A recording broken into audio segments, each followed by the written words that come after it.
Bonjour à tous, c'est un des cadors du monde politique d'aujourd'hui que l'on reçoit sur ce plateau de François. Vous le voyez pour cette émission Le Défi de la vérité. François Asselineau, bonjour. Bonjour.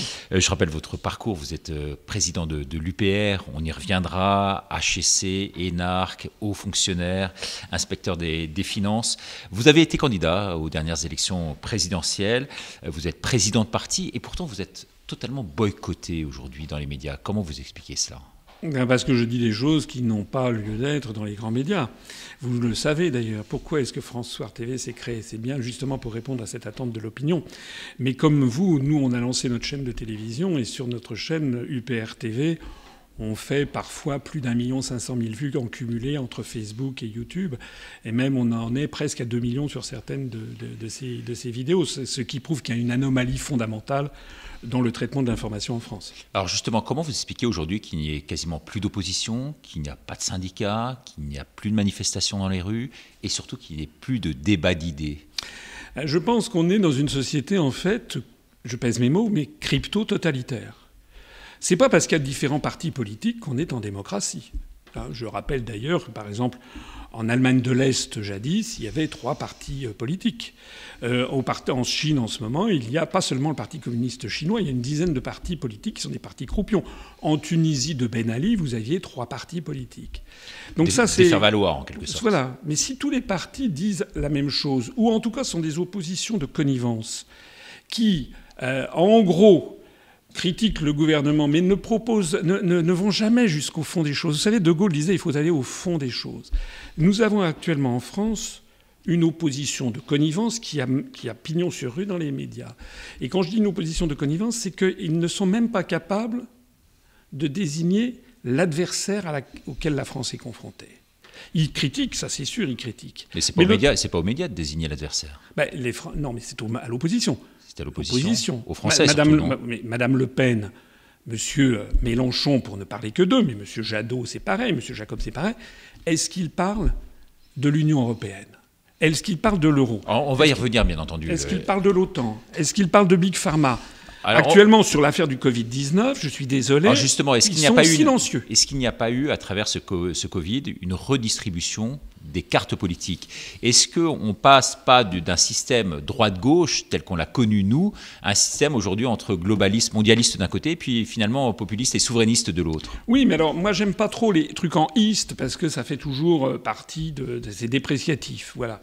Moi, d'ailleurs, j'aimerais qu'on m'explique la différence entre populiste et démocrate. J'aimerais qu'on m'explique. Je sais ce que c'est qu'un démagogue. Par exemple, M. Macron est démagogue, parce qu'il dit à chaque personne ce que chaque personne veut entendre. Par exemple, il va lancer la 5G, et puis après il lance un référendum pour protéger le climat. Or, on apprend par le Haut Conseil du climat que la 5G nuit au climat. Donc il dit tout et son contraire. C'est le « en même temps » de Macron. Ça, c'est de la démagogie. Moi, le populisme, je ne sais pas très bien ce que c'est. Moi, ce que je sais, c'est ce que c'est que la démocratie, c'est-à-dire se faire le porte-parole de ce que pensent les gens. Or, actuellement, il n'y a pas de débat. Tous les débats, les vrais débats, sont en fait exclus. Alors précisément, par rapport à cet échiquier politique en pleine redistribution aujourd'hui, vous situez-vous comment avec votre parti ? Mais nous, j'ai créé ce parti il y a 14 ans. Excusez-moi de le signaler, mais je suis quelqu'un, j'ai 63 ans, j'ai une très grande expérience dans les sphères les plus élevées de l'État, à la fois à droite et à gauche. Vous étiez avec Mitterrand, Balladur. J'ai accompagné Mitterrand pendant la cohabitation, et j'ai accompagné Chirac en déplacement à l'étranger sous Chirac. Donc je connais quand même bien les allées du pouvoir, aussi bien aux finances, aux affaires étrangères, à l'industrie, au commerce extérieur. Donc je suis quelqu'un qui j'ai de l'expérience. Et si j'ai créé un parti politique, c'est pas pour rien. C'est parce que j'ai compris depuis maintenant une quinzaine d'années que nous allions dans le mur. Il y a quelque chose qui m'ennuie dans la société française, c'est qu'on ne se pose jamais la question de savoir pourquoi est-ce qu'il y a des responsables politiques qui agissent. Moi, c'était très simple. J'avais tous les parcours, tout le curriculum vitae de la Terre qui m'aurait permis d'aller aux Républicains, par exemple, d'être nommé ministre, et ci et ça. Sauf que j'ai refusé ça parce que j'estime qu'il y a des moments où il faut défendre les vrais intérêts du pays et la vérité. Or, la vérité actuellement, c'est que notre pays est en train d'être détruit. Que notre pays n'est plus dirigé par la France. C'est quand même grave ce que je dis. Notre pays est dirigé par une oligarchie euro-atlantiste. Elle est dirigée depuis Washington, depuis Berlin, depuis Francfort pour l'euro, depuis Bruxelles, les Français ne voient plus, en fait, ne votent plus que pour des pilotes d'avions dont le plan de vol est déjà fixé. C'est ça le problème. Justement, vous parlez d'agir. Je rebondis sur ce que vous dites. Pilote d'avion dont le plan de vol est déjà fixé. On a l'impression que quand même, le président de la République à l'heure actuelle, Emmanuel Macron, a un cahier des charges très précis. Et là, il œuvre magnifiquement, quelque part. Moi, mon interprétation des choses, je ne le dis pas là, ça fait plusieurs années que je le dis, c'est que j'ai l'impression que nous avons des présidents de la République à usage unique, comme des seringues à usage unique, qui sont catapultés par les médias, sachant qu'en France, une dizaine de milliardaires se partagent les médias. On est complètement revenu dans la situation que dénonçait le Conseil national de la résistance en 1944 dans son programme qui disait qu'il fallait soustraire les médias aux puissances d'argent. Et bien ces médias catapultent un candidat.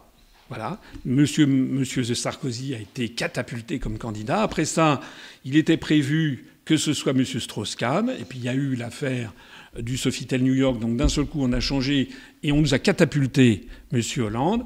Et puis après Hollande, je pense qu'Hollande, comme Sarkozy, aurait bien voulu faire un deuxième mandat. Non. Parce qu'ils avaient fait le sale boulot et ceux qui tiennent les médias se sont dit on va promouvoir quelqu'un d'autre et on a catapulté M. Macron. Qui a un boulevard maintenant devant lui. Il va être élu, c'est le défi de la vérité. Non, pas du tout. Vous avez vu ce qu'il a dit chez Brut ? Il a dit que peut-être il sera obligé de prendre des mesures qui feront qu'il ne pourra pas se représenter. Oui, mais il dit ça, c'est de bonne guerre.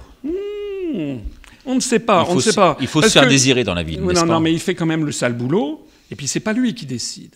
Voilà. Moi, ce que je vois, c'est que là, c'est pas lui qui décide. Ça, c'est une phrase très importante que vous dites ici sur François.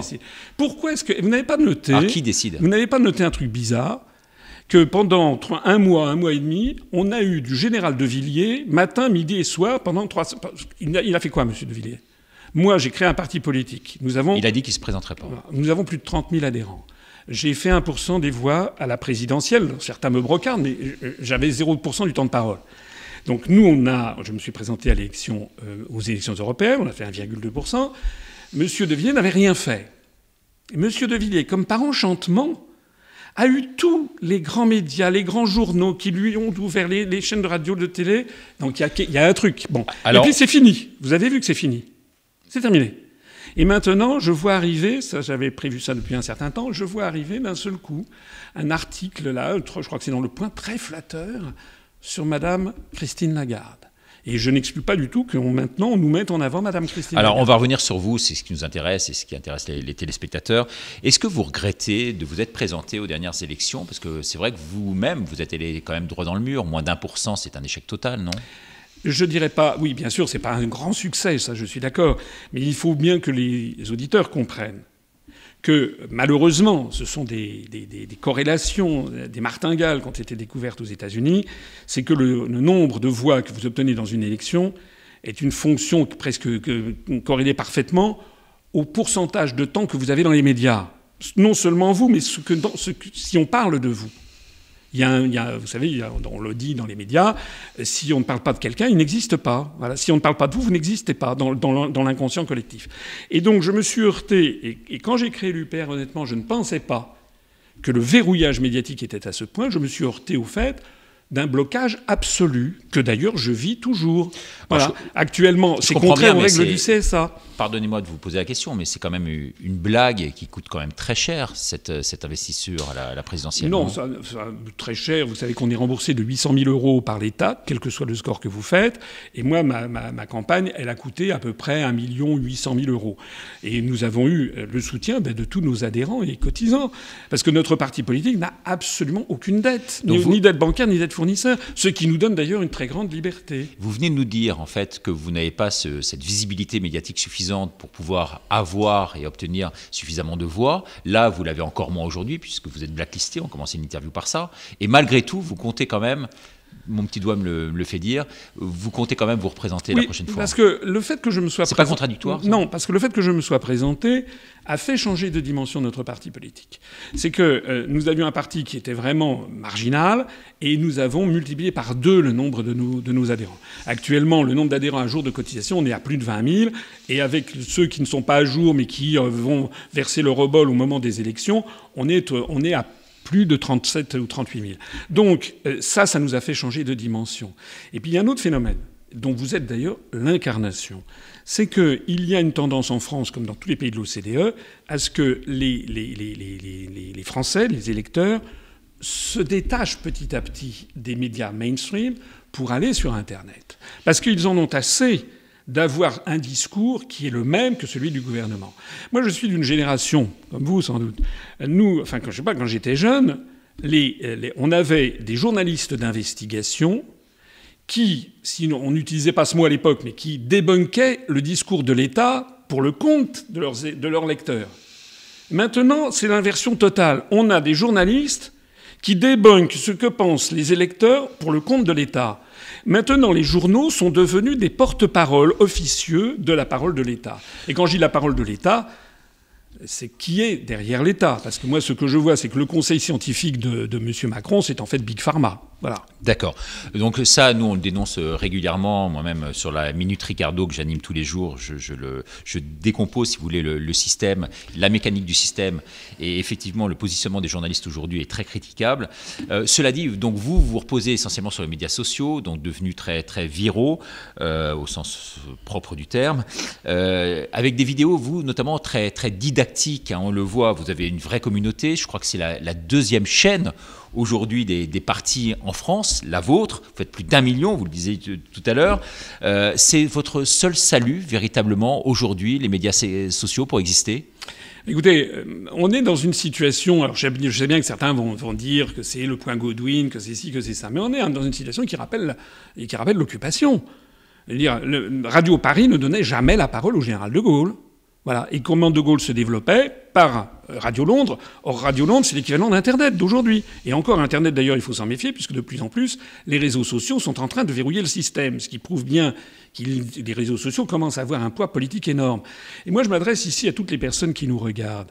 Il faut absolument qu'elles arrêtent et qu'elles disent autour d'elles d'arrêter de regarder les chaînes de radio et de télévision mainstream qui ne font que relayer la parole de l'État, et d'inviter tous les Français, c'est quand même moins grave que sous l'occupation, on risque quand même pas encore d'être envoyés dans des camps de travail, mais d'inviter tous les gens à aller se renseigner ailleurs. Alors je sais bien que... Vous appelez au boycott, carrément. Oui, parce que ça suffit. On ne peut pas avoir des chaînes de télévision qui en permanence, pas seulement d'ailleurs, c'est pareil des médias papier, qui passent leur temps en fait à ressasser la propagande du gouvernement.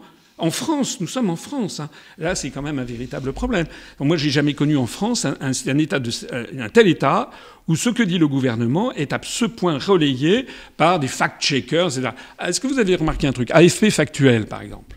Les fact-checking d'AFP Factuel. C'est toujours dans le même sens. C'est toujours non, l'hydroxyne ne soigne pas, non, l'azithromycine n'a pas fait ci, non, il n'est pas interdit de, etc. Mais vous n'avez jamais de truc du style non, le remdesivir ne fonctionne pas. Oui, c'est vrai que l'Union européenne a dépensé près d'1 milliard d'euros pour acheter un produit qui ne fonctionnait pas. Oui, c'est vrai que beaucoup des intervenants qui vont sur les télé-mainstream parmi les médecins, puisqu'on parle de ce sujet, sont par ailleurs financés largement par Gilead. Ça, vous n'avez jamais ça dans l'AFP Factuel. Oui, mais est-ce que vous ne pensez pas que la gravité quand même de la crise actuelle nécessite qu'il y ait une forme de conseil de guerre et que le pouvoir soit resserré et l'information contrôlée ? Non, je suis désolé. En 1940 et pendant la Seconde Guerre mondiale, au Royaume-Uni, la Chambre des communes se réunissait. Voilà.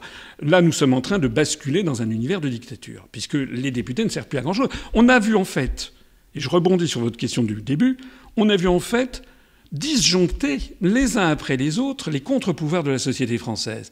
Les députés, maintenant, ne servent plus à rien. C'est tellement vrai qu'on en est au 45e député En Marche qui s'en va de son groupe tellement il se rend compte qu'il ne sert à rien. Il n'y a pas... Comment vous expliquez vraiment cette désertion ? Écoutez, ils ne servent à rien, mais il n'y a pas que ça. Ils ne partent pas parce qu'ils ne servent à rien. Je ne sais pas, parce qu'ils sont... En fait, les gens manquent de courage, si vous voulez.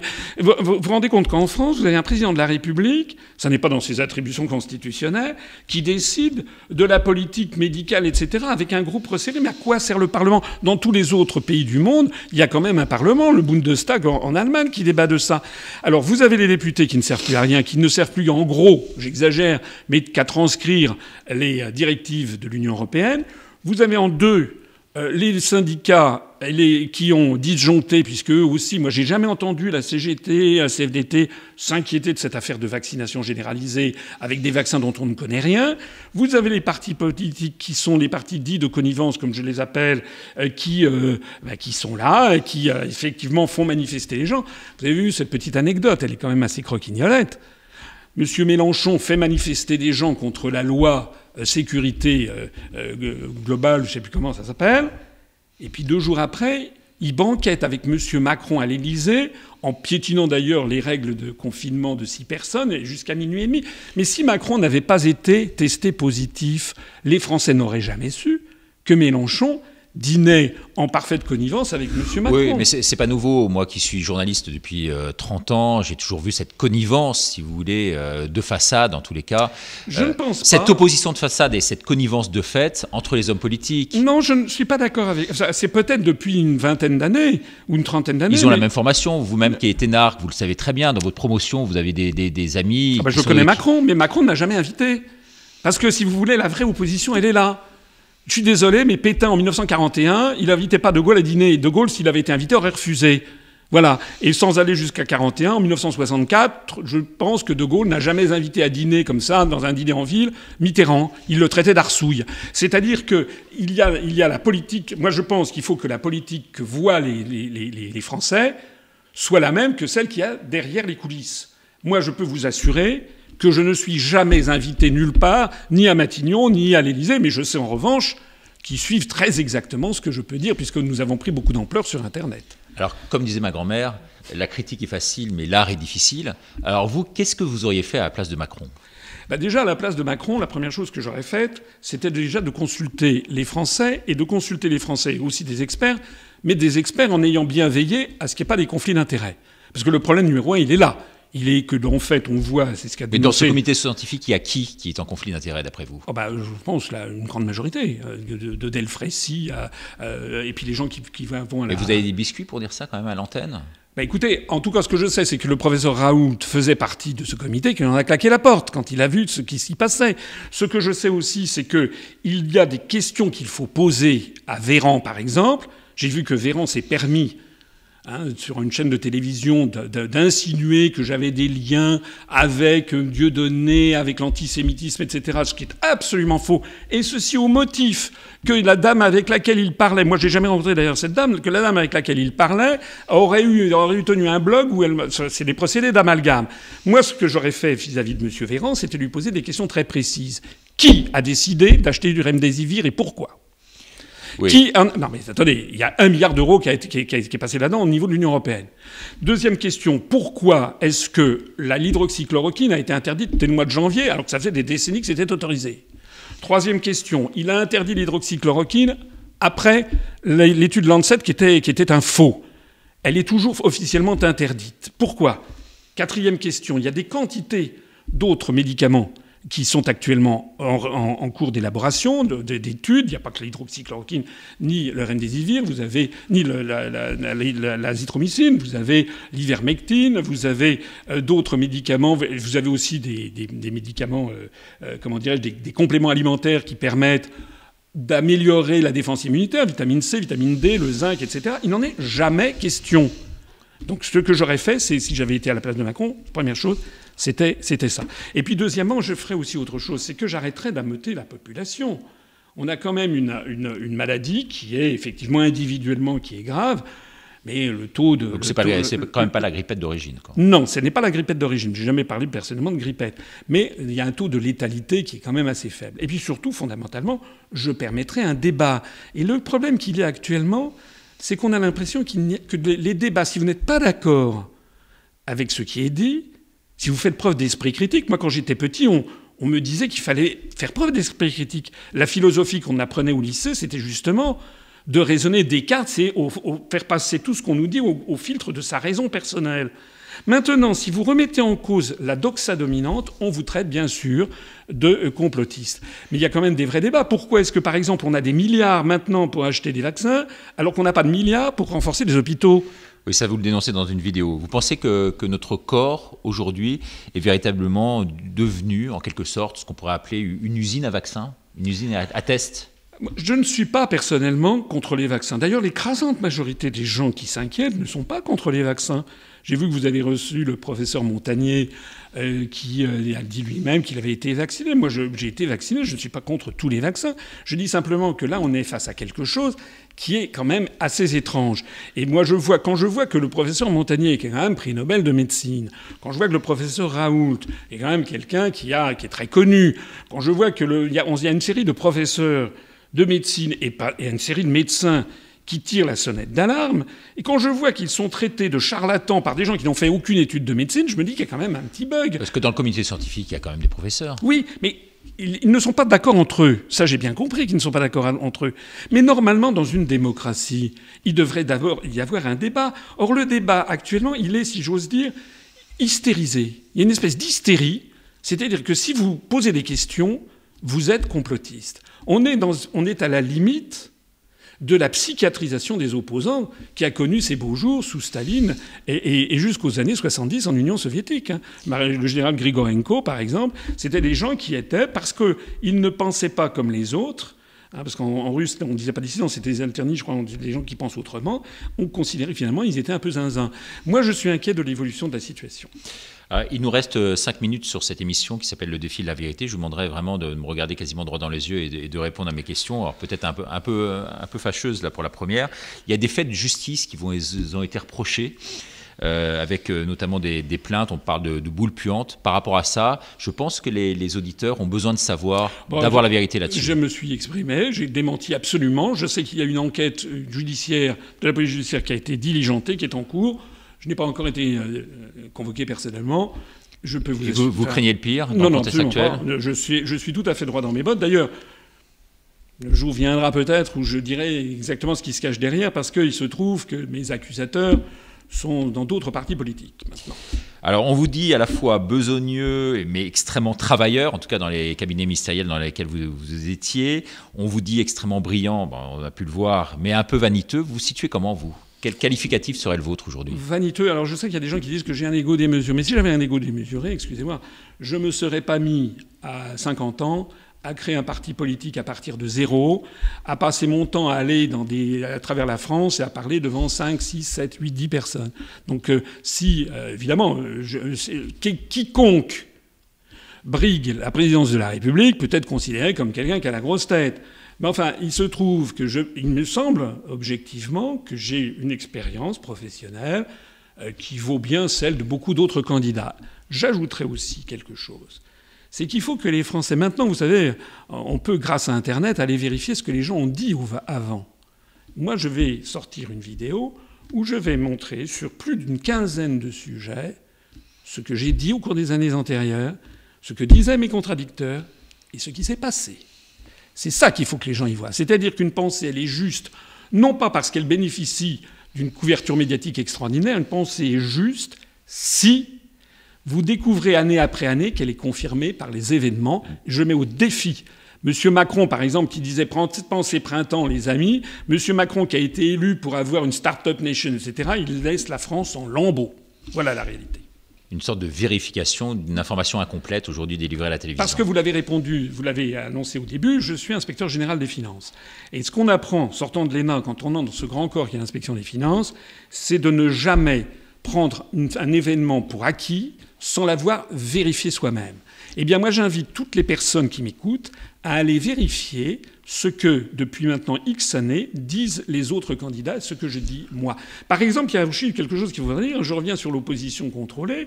Moi, je lance ici un appel. Qu'est-ce qui différencie aujourd'hui, pas il y a 3 ans, aujourd'hui, qu'est-ce qui différencie vraiment Mme Le Pen de M. Macron ? Je ne sais plus, puisque Mme Le Pen, comme d'ailleurs M. Mélenchon, reste dans l'Union européenne, dans l'euro, dans l'OTAN. Et vous êtes pour le Frexit, oui. Sont pour la vaccination. Même sur l'immigration, par exemple, qui est le point de Madame Le Pen, le programme, c'est 10 000 immigrés de plus par an. Enfin, d'ailleurs, Madame Le Pen est devenue extrêmement discrète sur tous ces sujets. Et voilà ce que je note, c'est qu'il faut que les gens Alors, ça nécessite un investissement intellectuel qu'ils aillent vérifier par eux-mêmes ce que les gens ont dit et écrit, ce que les responsables demandent. C'est peut-être trop fastidieux pour qu'on puisse le faire, en tous les cas, publiquement. À ce moment-là, il faut plus à ce moment-là que les Français se plaignent d'avoir élu quelqu'un et puis en disant 6 mois après, caramba, si j'avais su. Bah. Une autre question qu'on se pose, c'est d'où viennent les financements, en fait. On sait que Mme Le Pen risque d'avoir un gros problème pour financer sa campagne, qui nécessite en tout cas entre 15 et 20 millions d'euros. Vous confirmez ce chiffre?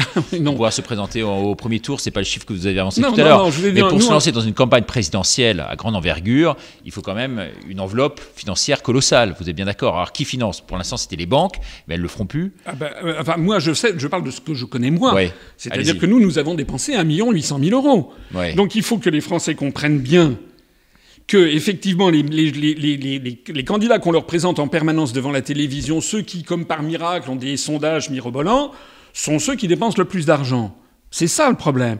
C'est-à-dire que nous avons dépensé 1 800 000 euros, ce qui est déjà une somme significative, mais nous avons été financés exclusivement par nos adhérents et nos donateurs. Et je peux le dire d'autant plus qu'il suffit à tout un chacun d'aller vérifier les comptes de campagne à la Commission nationale des comptes de campagne. Donc écoutez, là il y a un deuxième élément qui rentre en ligne de compte. Tout à l'heure je vous posais la question, vous me disiez c'est lié directement à l'exposition médiatique. Et là vous me dites maintenant c'est lié directement finalement au financement qu'on a à la base. Oui, alors c'est quoi la vérité derrière tout ça? Non mais écoutez, on sait que ce qui influe sur une campagne, sur les résultats d'une campagne, je ne suis pas comment dirais-je, inconscient de la situation.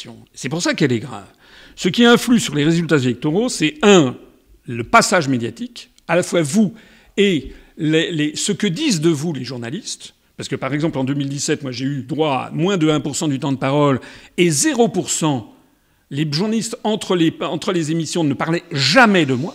C'est quand même un grand débat, quand même. Oui, non, mais pas du tout. Moi, il y avait des débats avec les grands candidats dans un premier temps, les petits dans un deuxième temps. Oui. Et puis, à la fin des fins, on a eu effectivement 2 débats, mais c'était pas des débats.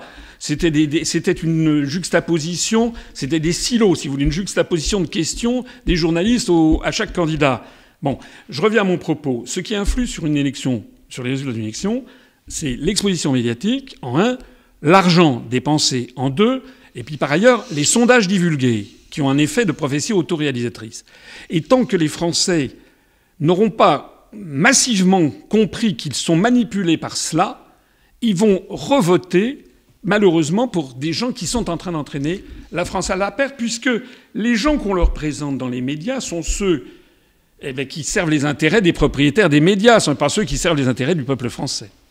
Alors, est-ce que vous allez vous faire vacciner, sachant qu'il va bientôt y avoir ce qu'on appelle le passeport sanitaire? Donc, si vous ne faites pas vacciner, eh bien, vous ne pourrez pas voyager. Vous, en tant qu'homme politique, c'est rédhibitoire. Vous perdez quasiment tout votre crédit, votre réseau, vos fréquentations, vos possibilités d'aller à l'étranger. C'est fini, quoi. D'abord, ça n'est pas encore acté. Deuxièmement, on attend les résultats de l'autorité européenne de mise sur le marché des trucs. Ce qui prouve d'ailleurs, au passage, à quel point la France n'est plus dirigée par elle-même. Parce que je sais qu'il y avait des gens qui disaient il y a quelques années « Oh, il est monomaniaque, il veut sortir de l'Union européenne, il est nostalgique ». Non, non, non. Je ne suis pas du tout nostalgique.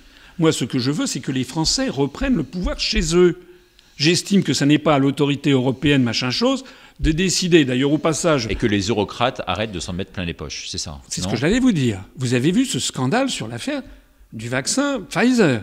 C'est-à-dire que le vaccin Pfizer a été acheté c'est la secrétaire d'État au budget belge qui a fait un impair. Elle a divulgué publiquement le fait que la Belgique a acheté le vaccin Pfizer BioNTech 12 € la dose.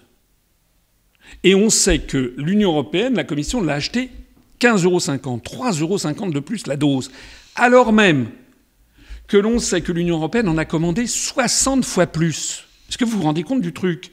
Ça veut dire, j'ai fait des calculs, on peut estimer que si l'Union européenne avait obtenu le même prix que la Belgique, ce qui était la moindre des choses, puisque la Belgique en a acheté que quelques millions, alors que comment dirais-je, 5 millions, alors que Et où va l'argent, alors, justement, le différentiel? Normalement, ils auraient dû avoir au moins le même prix que la Belgique. Il y a eu 1,05 milliard d'euros de payés en trop. Et normalement, ils auraient même dû obtenir un meilleur prix, puisqu'ils en achetaient 60 fois plus. Donc... voilà, personne ne s'en occupe, c'est quoi ça? Quel est le problème? Alors pour répondre à votre question sur le passeport, personnellement, je ne veux pas me faire vacciner. Si l'on me force à être vacciné, je ferai tout mon possible pour essayer d'obtenir des vaccins, les vaccins russes ou chinois, qui sont faits selon des méthodes traditionnelles. Je ne dis pas que je me ferai jamais vacciner par un vaccin à ARN messager. Mais ce que je dis, c'est qu'actuellement, on n'a pas le recul nécessaire. Et ce que je dis, c'est du pur bon sens. D'ailleurs, il y a beaucoup de médecins qui tirent la sonnette d'alarme. C'est du pur bon sens. J'entendais tout à l'heure que l'Agence européenne pour le médicament va sans doute délivrer l'autorisation, mais une autorisation qui ne sera valable qu'1 an et qui peut être retirée à tout moment. Ça veut dire quand même qu'ils ne savent pas eux-mêmes dans quel truc on va. Alors, moi, je trouve qu'il est honnêtement déraisonnable de faire en sorte de faire vacciner des dizaines, voire des centaines de millions de personnes sans qu'on ait le recul nécessaire. C'est pas à eux d'être des cobayes. Et puis, il y a quand même, vous le savez très bien, il y a quand même eu des scandales médicaux, à la fois sur des médicaments ou sur des vaccins, qui sont considérables. Ce que je trouvais absolument extraordinaire, on en parlait tout à l'heure, c'est que la focalisation de l'opinion publique seulement sur cette question de vaccination, alors qu'il n'y a... Ça touche en fait le public des plus de 65-70 ans, l'essentiel. Pour le reste, la grande majorité de la population n'est pas vulnérable ne risque pas la mort avec ce virus, et qu'il n'y ait pas de focalisation sur la médication, les médicaments. C'est comme si on avait voulu regarder le virus du VIH, le virus du sida. Ça fait 30 et quelques, 40 ans qu'on cherche un vaccin qu'on n'a pas trouvé. Mais les malades sont soignés par des multithérapies. Alors on arrive à la fin de cette émission. Peut-être 2 questions très très rapides. Je vous demande des réponses très rapides.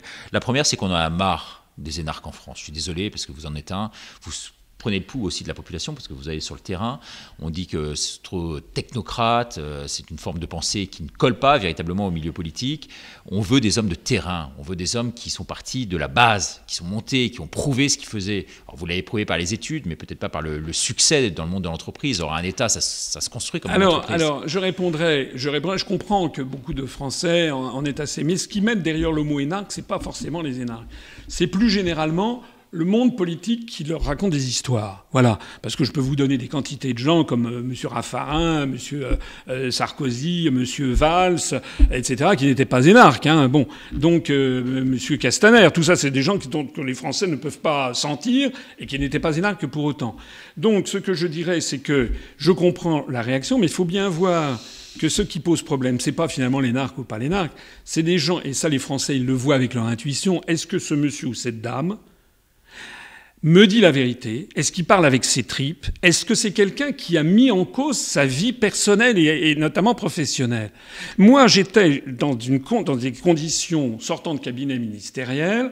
Voilà, HEC, vous l'avez rappelé tout à l'heure, vice-major de l'ENA, inspecteur général des finances. J'avais tous les moyens du monde d'aller pantoufler dans une grande banque et de gagner des dizaines de millions d'euros par mois. Je dis bien des dizaines de millions d'euros par mois. Moi, j'ai fait le choix... Et aujourd'hui, vous gagnez combien, sans indiscrétion? Parce que c'est le défi de la vérité. 6 000 euros. 6 000 euros par mois? Et même moins, d'ailleurs, parce qu'à défalquer avec les impôts, ça me fait 5 000 euros. Alors, et vous regrettez ces choix de carrière? Ce que je sais, en tout cas, c'est que si j'avais été dans une banque, je gagnerais quelque chose du style peut-être 40-50 millions par mois. Et vous regrettez ces choix de carrière? Non, je ne le regrette pas, parce que je pense que dans la vie, il faut faire ce pourquoi on est fait. Et ce pourquoi on est en harmonie avec soi-même. Vous êtes fait pourquoi, vous? Je ne supportais plus d'être dans les cabinets ministériels où j'ai vu de mes yeux, au niveau des présidents de la République, des gens qui baissaient les bras et qui disaient, de toute façon, l'Élysée ne peut plus rien. Et ben ça, parce que moi, j'ai vu un gouffre entre le monde. Il faut voir ce que pense M. Macron. En ce moment, Macron, etc., il est pieds et poings liés par l'Union européenne, par les directives venues de Francfort sur l'euro, par l'OTAN, par toute cette intrication de traités internationaux. Et donc, les Français, c'est ça, moi, il y a une chose qui depuis que je suis petit, il y a quelque chose qui Dernier mot, parce que là, on doit depuis que je suis petit, il y a toujours quelque chose qui m'a révolté, c'est qu'on abuse de la crédulité des gens.